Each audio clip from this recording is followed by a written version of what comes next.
All right.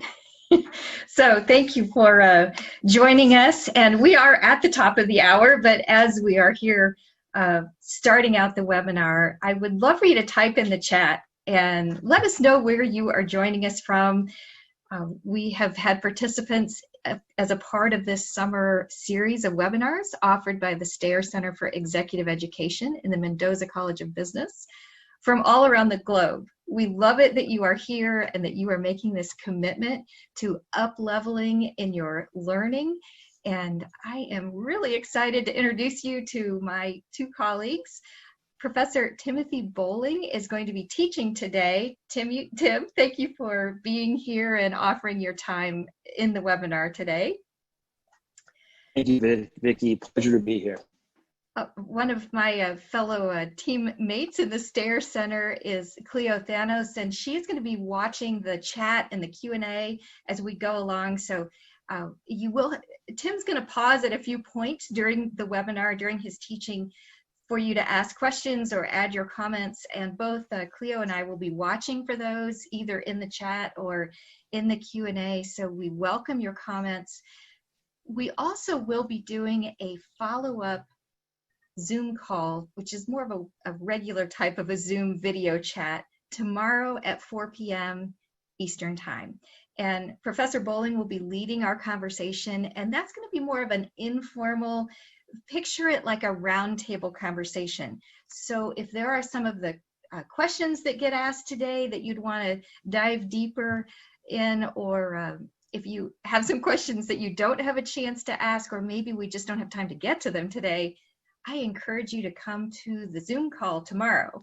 It's a smaller group of people. Most of us are on camera for that particular event. We do not record the one on Thursday, just to allow everybody to feel really open about sharing, but we are recording the one today. So for those of you watching on the replay, you have found the link to the recording of this webinar, and know that if you do have to cut out a little early or something today, we'll be sending that around in about a week's time. We trim off the front end and the back end and get right to the meat of the webinar before we upload it to our YouTube channel. So we have just a separate YouTube channel set up for the webinar replays. It's nothing fancy. It's just where we provide these replays for you, and it's called Go Exec Ed. So if you just do a search on that in YouTube, you'll find it. My name is Vicki Maris. I'm an assistant director in the Stayer Center for Executive Education. I do marketing and sales, and also am very fond of this topic in digital marketing. I work with what we call our open enrollment programs. So we have a whole portfolio of programs that are available for you to register for to continue your own professional development. Our certificate in executive management is the program that is sponsoring this series of webinars. And I know many of you who have already participated in that program or who are in the middle of that program are here today. So hi, I'm so glad to have you a part of the call. And I know we also have alumni from many of our other programs. Cleo is a part of our custom programming. So we also provide custom programs specific to the learning needs of your organization. So in some instances, and I'll say in a normal year, COVID-19 has kind of turned things upside down for us right now, so we are all flexing and evolving with this very fluid situation, which is one of the reasons Dr. Bohling has agreed to teach here online today.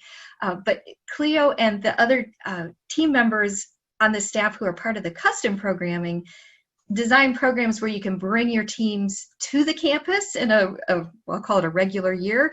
Sometimes we go out to you and take the faculty to your location. So all sorts of different ways that we do custom programming.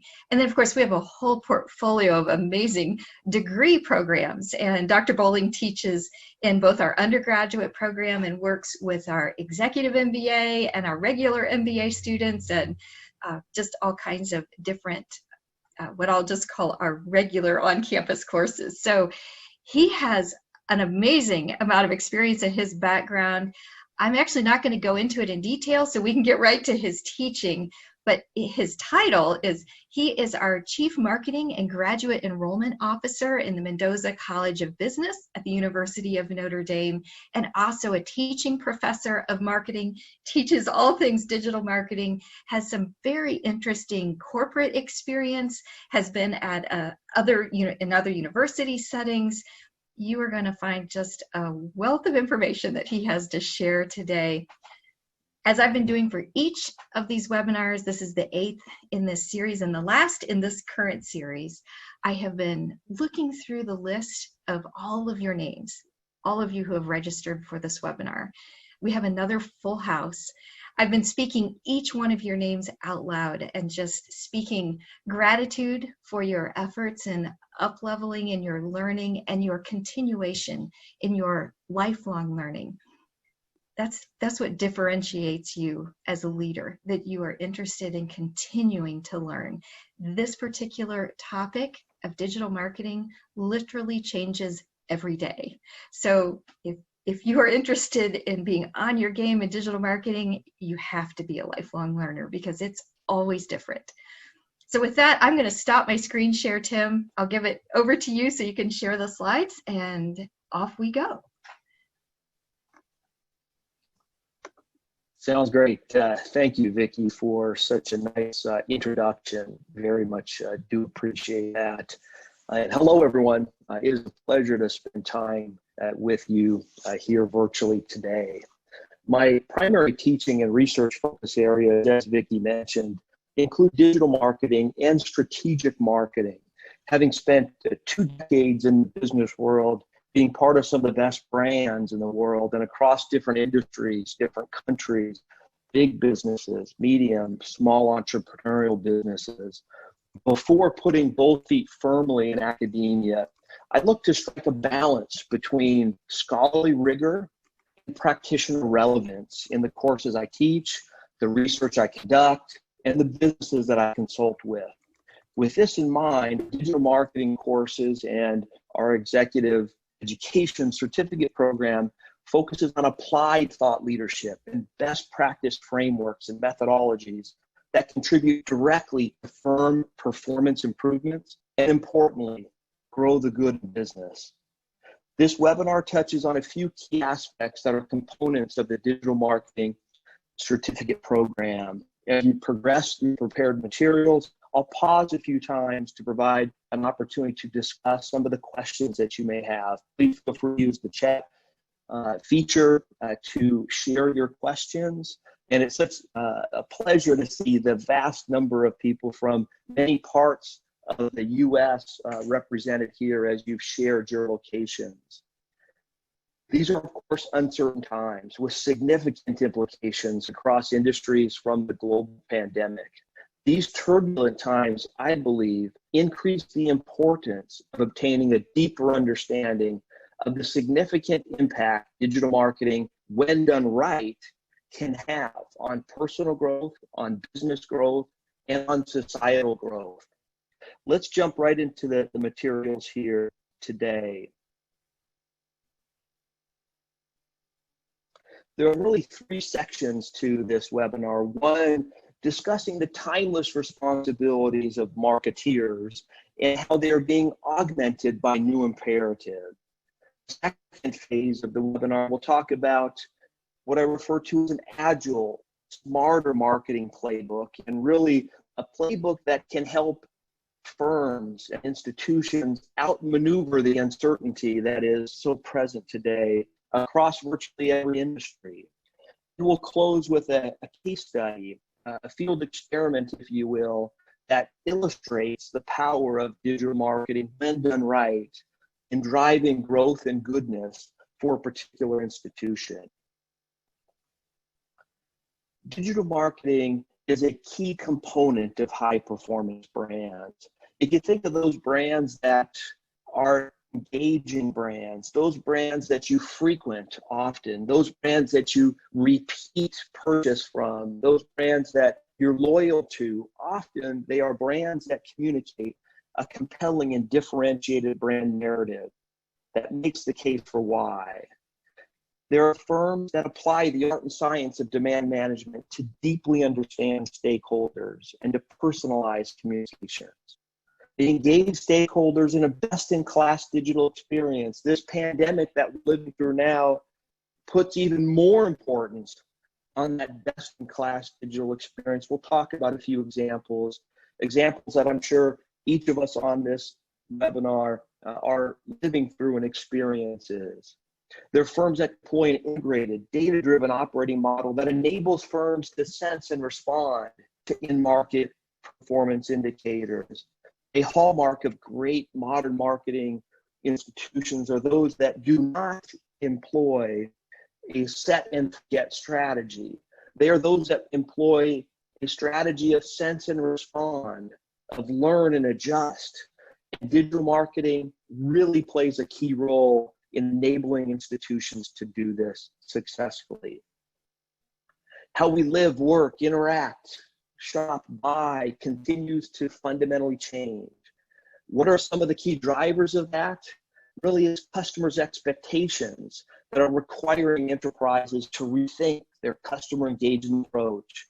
Not just rethink, but reimagine. Customers increasingly expect a seamless experience, trusted, mutually beneficial relationships, instant access to information, products, and services, to be treated as individuals on their own terms, anytime and anywhere, and transparency and authenticity for companies they interact with, all while privacy concerns continue to rise. We're at a very interesting time in this pandemic, and once we get out of the pandemic, to continue to deliver increased personalized customer engagement approaches that are authentic, and those best brands will deliver accordingly. Tim, can I cut in for a second? Your audio is cutting in and out. It's sounding to me like maybe the Bluetooth connection to your earbuds is not strong. Is it? Let me see if I can unhook them here momentarily. I'll go right. Thank you for sharing that. And while we're at a break here, we've got a couple people asking about the slides. We'll make a PDF available, and if you would like a copy of those, just drop me an email. I'll put my email in the chat, and we can follow up in the next day or two and send them over. How does that sound, Vicki? Is that better? That sounds like it sounds different, but it sounds more steady. Okay, let's try this. So please do let me know if that doesn't solve the problem. I'm hopeful it does. But You're getting applause. Good. Okay. Fantastic. So you were able to hear the first part, correct? I don't need to repeat. Sure. Okay. All right. So let's talk for a moment about the different industry examples that we're all living through right now, right? Whether it's healthcare.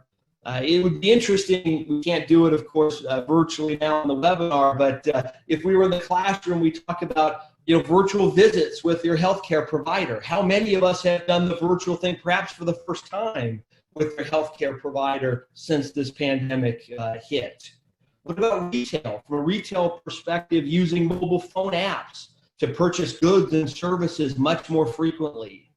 Restaurants, similar to retail, using the apps not just to purchase food from your favorite restaurant, but also to inform them when you've arrived in their parking lot and ready for the curbside pickup. Groceries, ordering groceries online and having them delivered to your home or perhaps someone else's home, another family member or friend. Instacart, from a financial perspective here, mobile banking, touchless credit card transactions.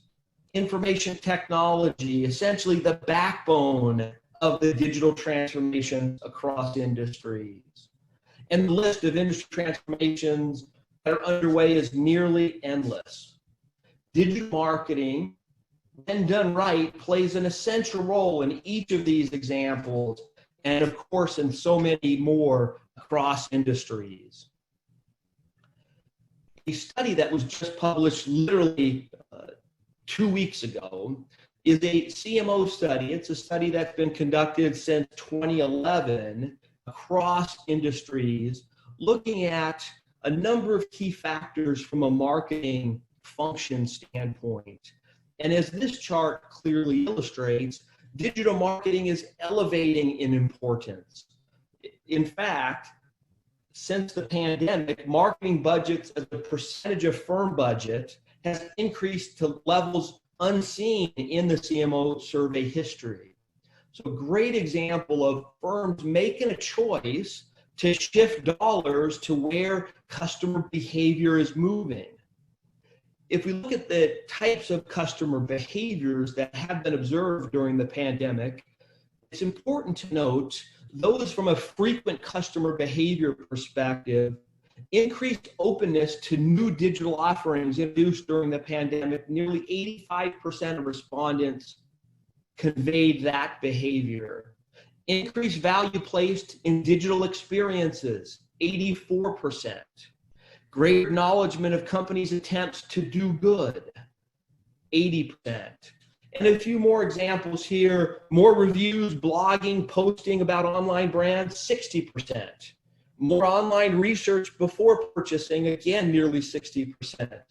So we're seeing this shift in customer behavior to digital, which of course bodes well for those who understand more deeply the benefits and the processes and the impacts of digital.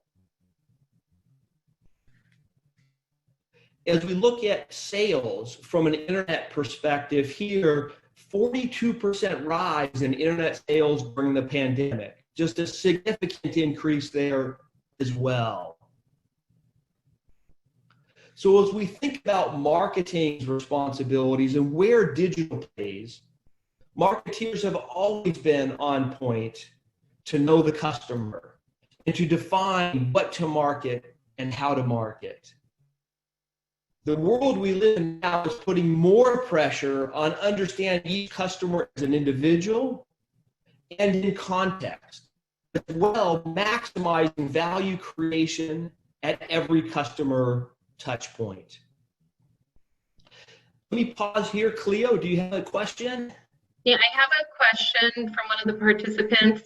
And the question is, does the customer engagement approach apply to B2B and to B2C? Yes, a great question. It absolutely does. Business to business, business to consumer, large companies, small companies, public firms, private firms. It's essential across to every firm. The data points that I shared from a CMO survey perspective were the compilation of all of those different industry segments, and we actually have breakouts for just B2B, B2B service versus manufacturing. There's industry cuts and everything, but absolutely, it's critically important and relevant, even in state and government, more public versus private institutions. Let me spend just a moment sharing the data, the vast data out there that so many of us just freely share that is available within the Google digital ecosystem. Listed here are those key, Google properties, if you will, those platforms that we all engage in. And if you think about from a data collection standpoint, what types of questions can be answered with the various data, let's unpack this for just a moment. Data shared through these platforms enables the understanding of who each of us are, what we like, what we dislike, what do we sound like, if you have dietary restrictions, what your religious and political beliefs are, how healthy you are, if you have children. These data points about who you are freely shared from a Google perspective. Additionally, everywhere you've ever been, where you live, where you work, where you visit, where you've traveled, if you think about sharing of data across Chrome, search, maps, calendar, Waze, who your friends are, who you talk to, who you email, where you met them or meet them, what you talk about, And it goes on and on. What you like and dislike, food, books, movies, videos, stores, your future plans, what you're thinking about buying, upcoming trips, where you want to travel if you want to have children, your online life, every website you visited, your Chrome store apps, your browser settings, your open tabs, your data, that autofills, your Chrome store extension, your bookmark pages. It's a vast amount of information. And the importance of when firms have access to certain parts of the information, that they work in a very authentic and ethical way to personalize communications. There are always ways to turn off. After I go through the sequence of what Google knows about us, there's always a question: how do I escape that? Certainly, there's ways to turn things off. Adjust your privacy settings, use private browsing, delete your Google account, turn off location monitoring, use a different browser for search, use a VPN, and so forth. But it's important to just be aware of the data that we freely share, or many of us freely share. Firms look to understand each customer as an individual and in context. And importantly, those customers and prospects that are treated as an individual, more than a transaction, more than a demographic, do contribute more to lifetime value, to engagement, and so forth. So leveraging data, analytic tools, and techniques, firms are able to really understand customers and individuals, predict the next best offer, action, or need, and drive deeper levels of engagement with customers and prospects. Whether it's interaction data, demographic data, transaction data, behavior data, the vast amount of data out there in the digital ecosystem is incredibly powerful. To not just understand every customer as an individual, but importantly, to maximize value creation at every touch point. Companies that deeply understand their target audience and properly and ethically leverage data are able to personalize communications to the individual, provide the right offering at the right time, at the right touch point, motivate greater levels of engagement with the brand. I often say the objective is to deliver, the right message at the right time to the right target audience on the right device. Easy to say, hard to do, but can be done. And exceptional customer engagement systems enable every interaction to become valuable. And when every interaction becomes valuable, highly engaged customers increase lifetime value, drive deep levels of engagement with organizations, become evangelists for the firm, demonstrate social media influence, and provide helpful feedback to the firm. Important aspects that are critical for those best-in-class brands that drive engaging experiences. Let me pause now. Cleo, any other questions that have come across the chat box? No, not at this time. Okay, perfect. So let me continue with how we go about navigating or outmaneuvering the uncertainty with an agile, smarter marketing playbook. And let me emphasize that word agile for a moment. Agile in the sense that we're able to pivot. We understand what works and doesn't work. We send and respond. It's not a set and forget strategy. It's a sense and respond strategy. The smarter aspect is informed by data, informed by some of the data points we've talked about thus far. The key elements of the Smarter Marketing Playbook are the following. There's 5 key elements here. I would also add the most important is underpinned by talent. Underpinned by talent. Let's unpack each of these for just a moment. Assessing the market dynamics, understanding what's happening in the marketplace is very important. Understanding your current position from a baseline perspective, with that insight, informing your strategic plan and execution to elevate firm growth and goodness. Building forward-looking pipeline requirements against those key KPIs that matter most for your organization. Looking at things in a through the front window, managing the business looking forward, not solely from the rear view window, which many firms do by looking at past performance. That, of course, is critically important, but you can build on that and look through the front window, not just the rear view mirror. Leverage a clear understanding of your value proposition, that message hierarchy, making the case for why, communicating a compelling and differentiated brand narrative.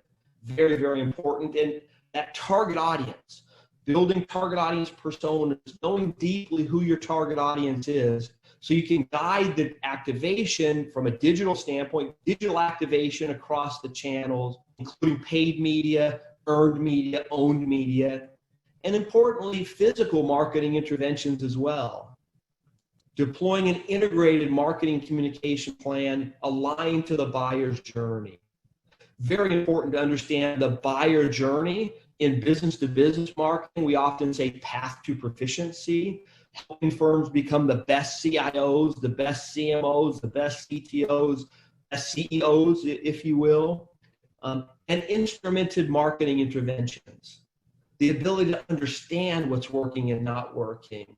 When done right, marketeers can answer the question that has been so difficult for many, many years.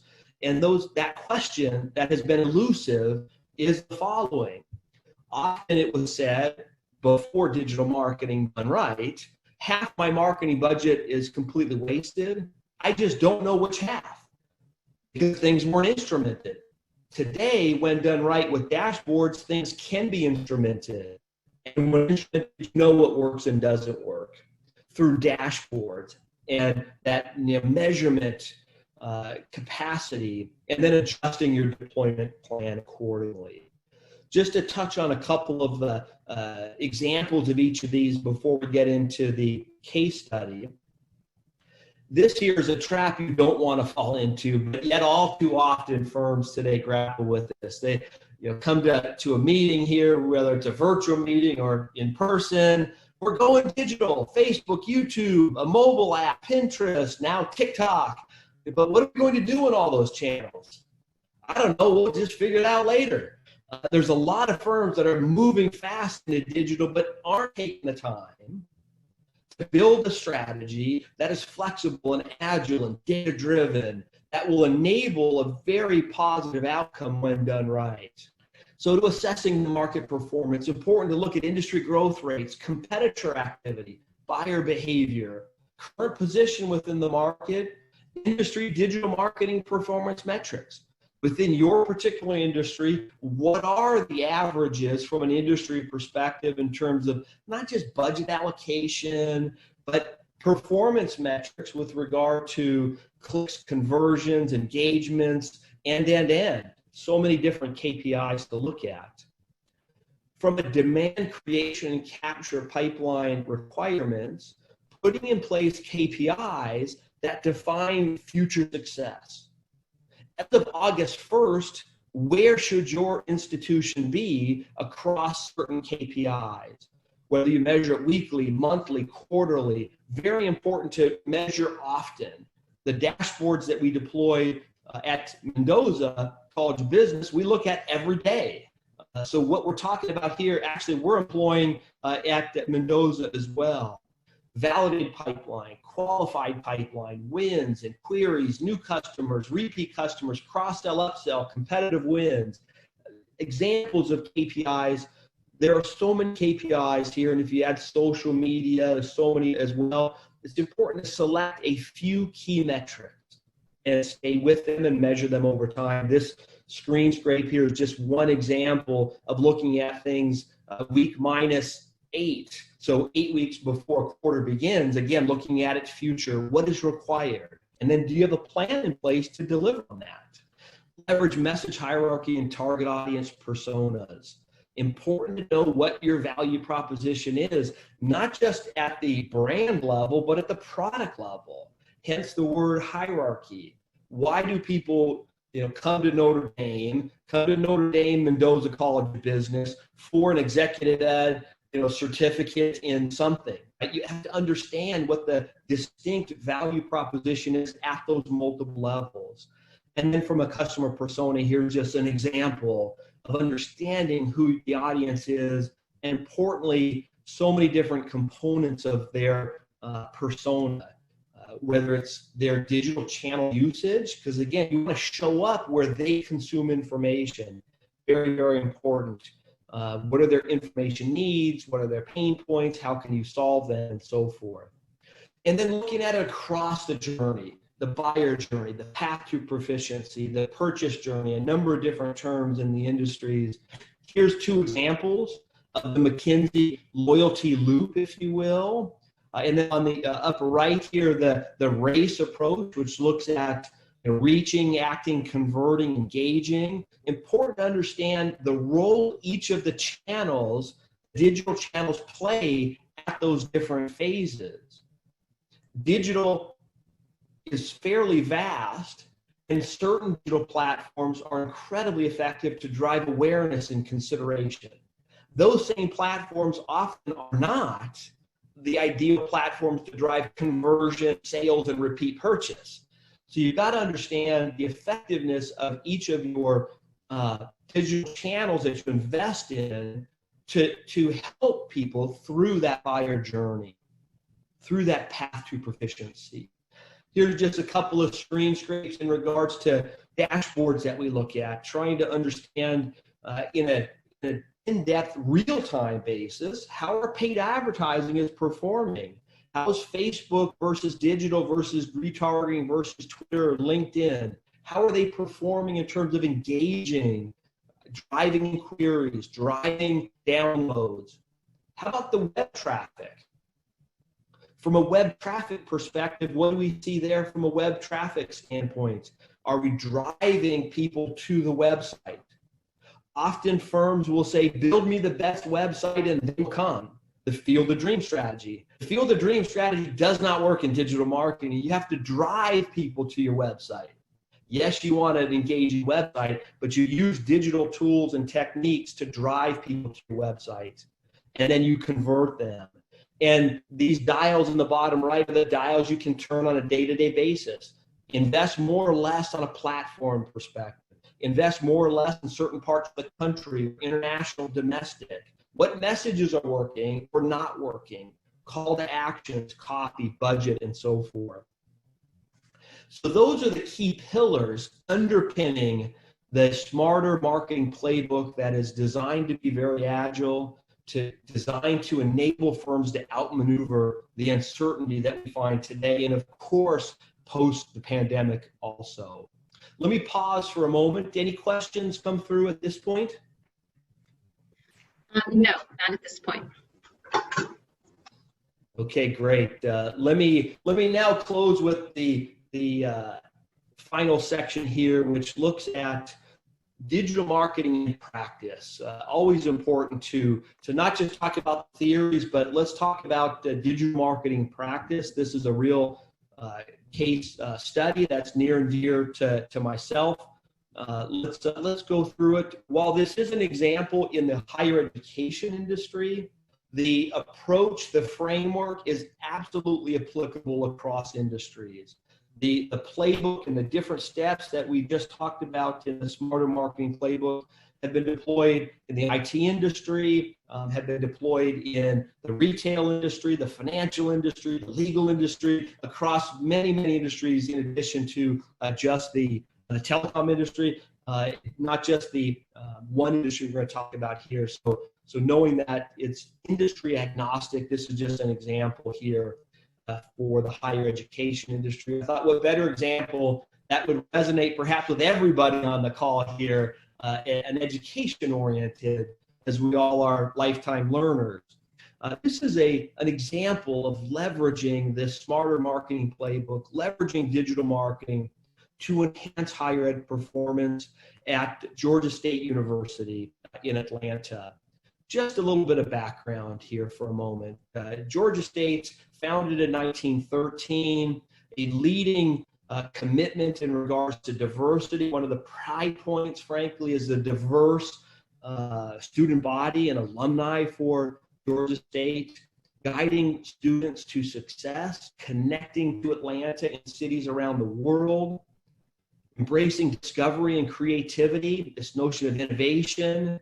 As of 2019 Best Colleges editions of U.S. News and World Report, Georgia State was ranked number 2 in commitment to undergraduate teaching and number 2 most innovative university in the U.S., along with Stanford, MIT, and Arizona State. Very focused institution on advancing individuals' trajectories, if you will, and impact on society. These are the schools in the consideration set for students considering Georgia State.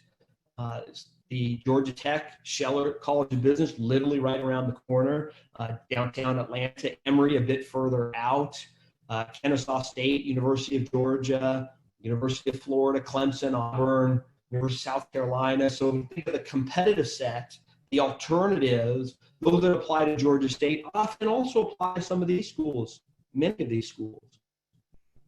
The situation analysis, again, back to this understanding of market dynamics. As of January 2018, Georgia State and many higher education institutions had similar challenges, significant market headwinds. The metrics for Georgia State were as follows: down 11% year to year in applications started, down 58% year to year in applications submitted. In comes a new chief marketing and communication officer with a first of a kind objective, and that was to reverse the year-over-year declines in applications and enrollment and grow graduate education enrollment by 25% without decreasing quality of class and with the same marketing budget. An incredibly aspirational objective. Very few thought it was possible. I'll share with you now the path forward at Georgia State and how they deployed the Smarter Marketing Playbook that is digital first to reverse these downward trends. The pipeline metrics I referenced a few moments ago, these were the pipeline metrics for Georgia State and the business school, Robinson College of Business. They wanted an enrollment of 25% year-over-year increase. They needed 1,100 accepts, 1,842 submitted apps, 3,277 created apps. These were built with a forward-looking perspective. And then importantly, bring those back on a month-to-month basis. So to deliver those enrollment numbers, this is what the math suggested was required: January 1st, February 1st, March 1st, April 1st. The institution began to manage the pipeline of prospective students, prospective customers, prospective clients, however, whatever industry term you use, on a program by program basis. This particular case is a Master of Professional Accountancy, a Master of Science and Analytics, Finance, and so forth, Flex MBA. This is just a subset of the 18 programs. You could replace these programs with product lines for institutions that have multiple product lines. Again, beginning to understand what the requirements are, driving answers to key questions from a digital marketing decision standpoint. Where do we need to invest more in? Where do we invest less in? And so forth to adjust. We need to drive created apps. Do we have to drive submitted apps? In a business context, do we need to drive validated pipeline or qualified pipeline, or both? And how much? Then we built out the message hierarchy and target audience personas, answered questions: what, from a value proposition, what is the program for? What do students hope to achieve? What the program provides? Why Georgia State? Why Robinson College of Business? How specifically does this product benefit the students? What are those proof points? Evidence-based arguments to support the assertions being made. You want to deliver brand promises that you then can deliver on from a performance standpoint. Brand promise to performance, when they are aligned, good things happen. And knowing from a target audience perspective, what are those audience stories? Who is it that is the ideal customer? So again, I'd ask, what types of digital marketing decisions would this help inform? Really enables an understanding of where to invest, where not to invest, from a digital channel standpoint, from a target audience, from where, what social media platforms and Google Hangouts do your prospective clients or existing clients consume information? Who are those influencers that you want communicating your brand promises and so forth? And then we developed an integrated marketing and communication plan that enabled standing up a new experience across paid, owned, earned. So paid media, you're paying for ads. Owned media, your website and content that you create. And earned media from a shared standpoint. So website, social paid and earned. Google from a search standpoint, from a display standpoint. And then how that fits vis-a-vis the physical events that take place, the emails that are sent, the outdoor activities, the radio and print and so forth. Important to have, a plan on a page, if you will, that brings all this together, because digital is fantastic, but it works best in concert with some physical activities as well. The balance there is very important. I lean much more into digital, but I don't turn off or don't recommend completely turning off the physical aspects as well. This particular example was supporting 18 graduate programs. So again, you replace that with 18 different product lines. There were 251 campaigns launched in this time window, which was really an 8-month window. Nearly 2,000 ads were deployed, 1,979 to be exact. 100% of those ads were instrumented and interconnected, spinning off intelligence aligned to the dashboard, so we know what worked and didn't work. And I'm pleased to say we were able to fail fast. Those ads that did not work, we turned off. Those ads that did not work, we changed the copy, we changed the budget. We were able to be sense and respond oriented to turn off what doesn't work. So often, institutions and firms today still do a set and forget strategy. They set a beautiful strategy, but then they set it in motion and sit back and wait to see what happens.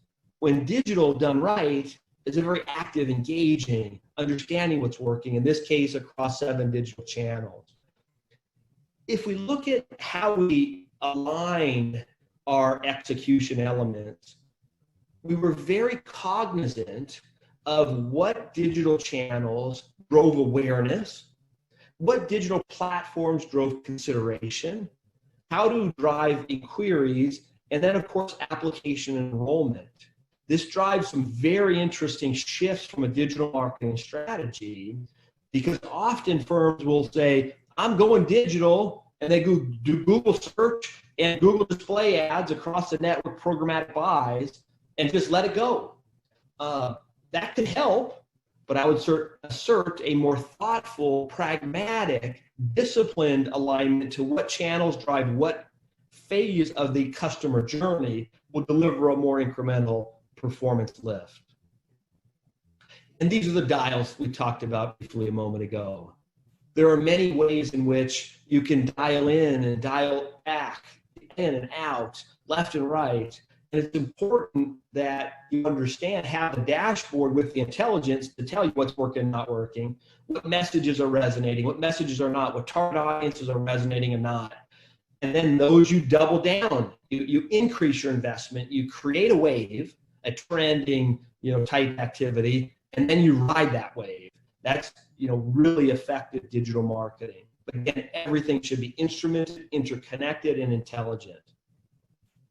Here's just an example of what I'm referring to about understanding what is going on. I recognize you probably can't read the words on this chart, but let me share with you what is included here. You'll see the same visual across the top and the same visual across the bottom from an ad perspective. What's different, though, are the words that are embedded in each of these. We do split testing to understand with image A, what messages are more effective and least effective. So you get the right combination of copy with visual.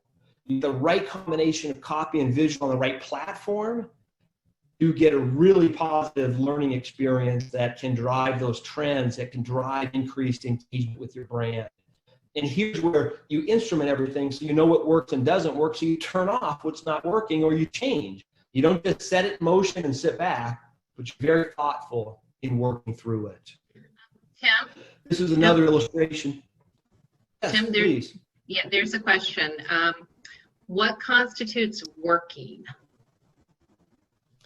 Great question. That actually is this chart. So thank you for that segue. Great question, and such an important one, right? What is working? And I'll tell you, it varies, but the importance of defining success and what success means before you deploy is critical. So I set this chart up for exactly that question. So it's a great question. If you look at this, we have a suite of ads that are for the Master of Science and Information Systems program. We have a suite of ads that are set up for a Master of Science in Analytics, and then a suite of ads that are set up for the Flex MBA program. And the question I always ask is, so if you have 419 clicks for MSIS, 184 clicks for MSA, and 20 for Flex MBA, and you see the click-through rates and the click-to-conversion rates, which program and set of ads is performing best and worst? And why? And I will do a show of hands in the classroom, and it's very interesting because some of the class will say, oh, well, Flex MBA, clearly the most effective because it's got the highest click-through rate. And then another set of students say, well, no, wait a minute. The campaign click-to-conversion is the highest for MSA, so MSA must be the most effective. And then another set of students say, well, wait a minute. If I did the math and said 419 clicks for MSIS, 0.42% click-through rate, and 8.59% conversion rate, MSIS actually has the highest number of leads. And the answer is all three of those would be correct depending on your definition of success. So I would assert what you want to look at is not just clicks, not just click-through rate. At the end of the day, in this case, the benefits of each of these steps to drive inquiries and ultimately submit an application. In the business example, it would be validated pipeline, qualified pipeline, conditional win-win, repeat purchase, advocacy, etc. So it's important. So thank you for that question. Very, very important from a measurement to be able to answer that question. And it varies again. And then that just tells you what your performance is. I would then go to look at industry averages and say, well, are your click-through rates, conversion rates getting better empirically for your firm and vis-a-vis the competition within your particular category? Very informative to take a look outside of your walls to get a sense there also. A couple more charts here and then I'll pause for the questions. This just looks at this notion of the field of dream strategy doesn't work. You don't just build an engaging website and all is good, but you want to drive people to it. That said, you need an engaging website. In this particular case, we optimized the website, not the entire thousands of pages on the website, but it was 19 pages out of hundreds of pages. They were the pages that were specific to the 18 programs, and then the home page. So again, this notion of agile, often best-in-class website development is not, let's redesign the whole website, flip a switch one day after 6 months of planning, and now I've got a new web environment. But to do it in an iterative manner. In this case, the initial sprints were to look at those program pages that had to do with the programs that we were promoting from a digital standpoint. And then the homepage, simply because the homepage was the most visited page. That happened to be where people came into the Georgia State Robinson College Business Home.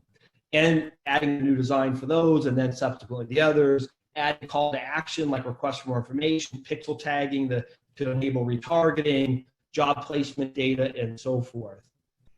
Compelling stories matters. This is compelling student stories, alumni stories, important to have those in place.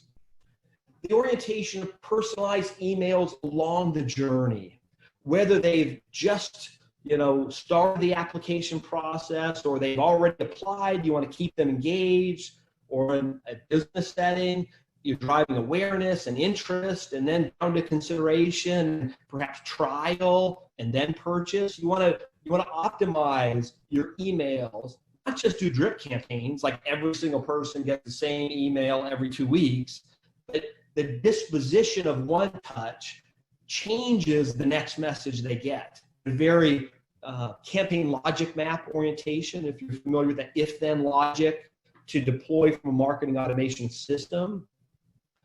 So let's just now close with a couple of final charts here to share with you some of the metrics. There's a lot of numbers on this chart. I'll just point your attention to a couple. Tremendous performance once the Smarter Marketing Playbook was deployed. December 1st through 30th was the baseline in this particular case. Each subsequent month is just that month, not cumulative. So if we look at the upper left corner, December 1st through 30th, there were 10,138 users on the website, this particular firm and institution's website. The middle of January, started deploying a data-driven, digital-first, Smarter Marketing Playbook orientation. 33,852 visitors, just a huge increase, 3x.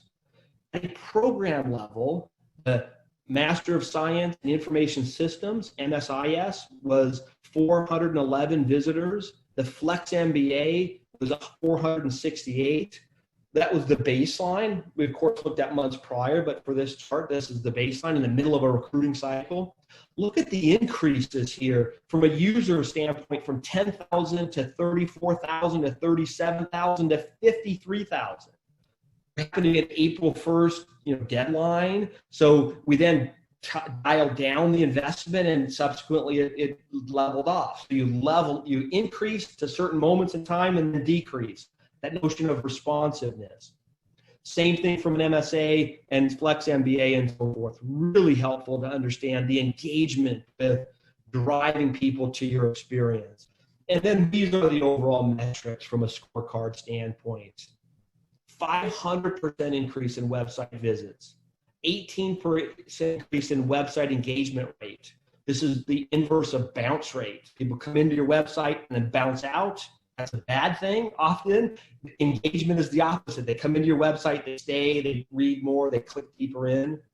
71% increase in open house attendance rate, 50% increase in applications created, 57% increase in applications submitted, 32% increase in deposits, and that enrollment goal, that was incredibly aspirational. No more marketing money, just simply reallocating from traditional spend to digital spend with using these tools and techniques.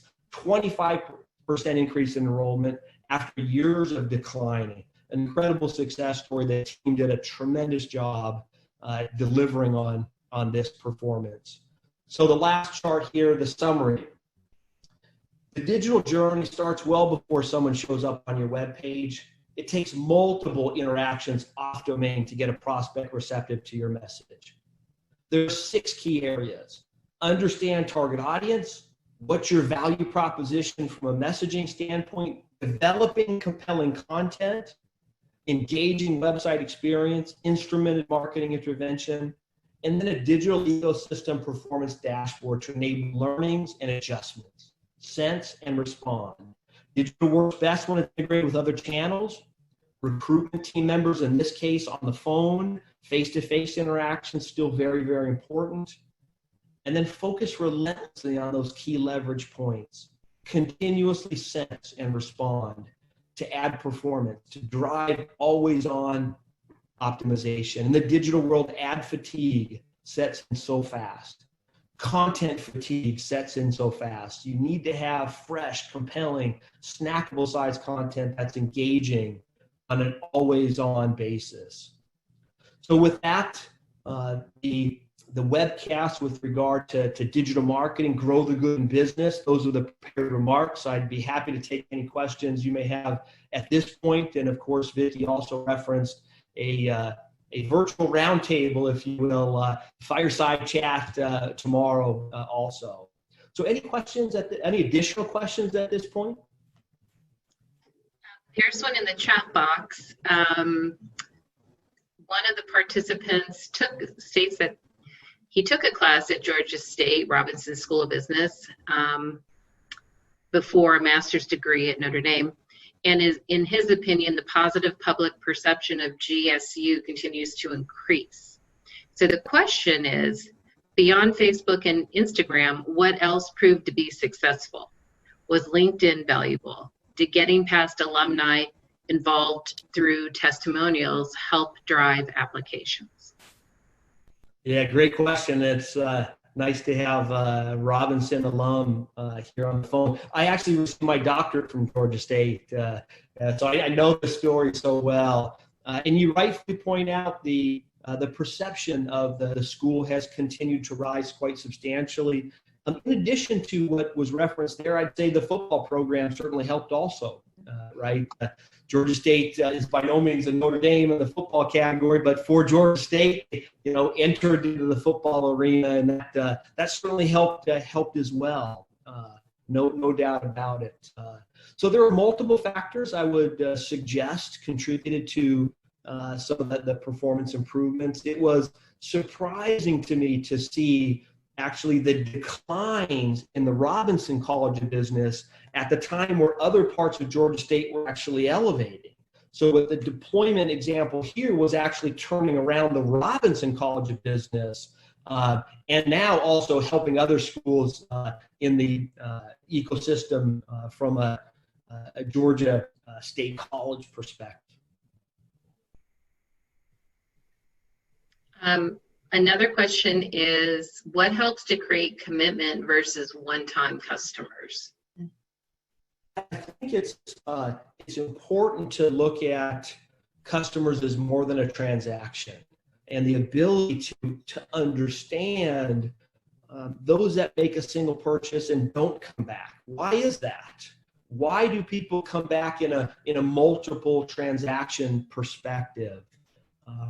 Equally important is looking at not just from an individual, but from a buyer group in the business-to-business world. Multiple people play into the decision-making process, and it also varies based on industry. I'll give an example of my time at IBM. We looked at a 3-year purchase window for the ThinkPad when we were in the ThinkPad business. If somebody bought, that 3-year replacement window, if you will. So it varies by industry in terms of the frequency, the time duration of a repurchase perspective. But through leveraging customer relationship marketing tools and techniques and digital marketing, one can help improve upon the land and expand strategy that some firms take to land and then get more customers, repeat customers, and higher market basket and so forth, and also drive deeper relationships with not just new existing customers. There's another question. Where do we buy marketing dashboard software? This question always comes up. Thank you for this one as well. The dashboards that I've shared in this particular presentation, and actually also at Notre Dame that we deploy, our first go-to is actually Google Data Studio. And you'll be pleased to know it costs $0. There's no expense for Google Data Studio. And I would also suggest the ability to build dashboards and understand the efficacy of your marketing investments through leveraging Google Data Studio type reporting and dashboards can be done quite effectively. In fact, in my class that I teach, in my many classes that I teach, there's an exercise that we do, everyone does it as an individual level, where they leverage a Google Data Studio report answering 10 key questions that every CMO and chief digital officer asks. So the go-to from a cost perspective, ease of implementation is Google Data Studio. If you want a bit more advanced, some institutions have Tableau. Tableau is a great opportunity as well to do what-if analysis and so forth. I often encourage participants to think about the audience. Who do you want to use the dashboard, and how easy or complex do you want it to make? you want it to be, right? Because you can make it very simple, like pull down menus and up everything auto populates, or you could build a bit more complex with Tableau, for example. We could build what ifs and so forth. So those would be my two recommendations. But some brands are Microsoft shops, and some are more Google shops. It really depends on what expertise you have in-house, what licenses you perhaps already buy. It doesn't take long. It doesn't take long at all. Literally within 6 weeks, you can go no dashboards to literally the dashboard I shared in this presentation without too much trouble. Tim, as we get ready to wrap up here, I have a question for you. In the Module 3 and certificate, Dr. Urbany teaches a session, that whole overall session is called Leading the Strategic Enterprise. And this past year, he mentioned a statistic about how stock performance can statistically improve if a CMO, a marketing professional, is on your board of directors. I also am curious about, about having a marketing professional right in there in your leadership team, helping guide these types of decisions and strategy that you've been talking about. Would you just share a little bit about that? Maybe we could talk about it more tomorrow too. I'm just curious. Sure, Vicki, happy to. What a great conversation tomorrow, no doubt about it. The presence of marketeers, CMOs, if you will, in the boardroom have absolutely increased. The importance of digital in CEO level conversation, it really, really is. It's not just, build me some ads and some great, Super Bowl ads, days gone by. We still love those, but there absolutely is this importance of customer engagement. The interaction with customers, the lifetime value of customers, the marketing function has access to data that they have not had in the past. So we have a different point of view to add to the CFOs, the COOs and the other C-suite members who have been members of the C-suite and boardroom conversation for a long time. So I would agree with Professor Urbany's perspective there, the importance of marketing and the CMO as really the voice of the customer, being part of those conversations from a strategic perspective, as well as an execution perspective, just bodes very favorably for those firms that are market driven. It really matters a lot.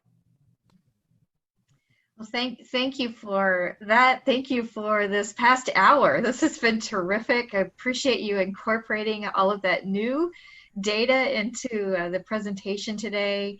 On behalf of everybody who's been a part of the webinar and everyone who will be watching the replay later, we thank you, Dr. Bohling. It's been a fantastic hour. And thank you, Cleo, for helping out with the chat. Thank you. It's been a pleasure. All right.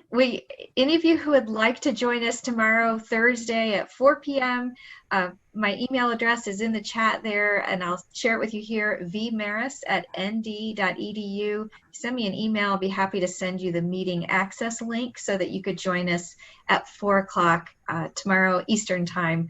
And Dr. Bohling will be facilitating that conversation, and we'll go a little deeper on some of these topics.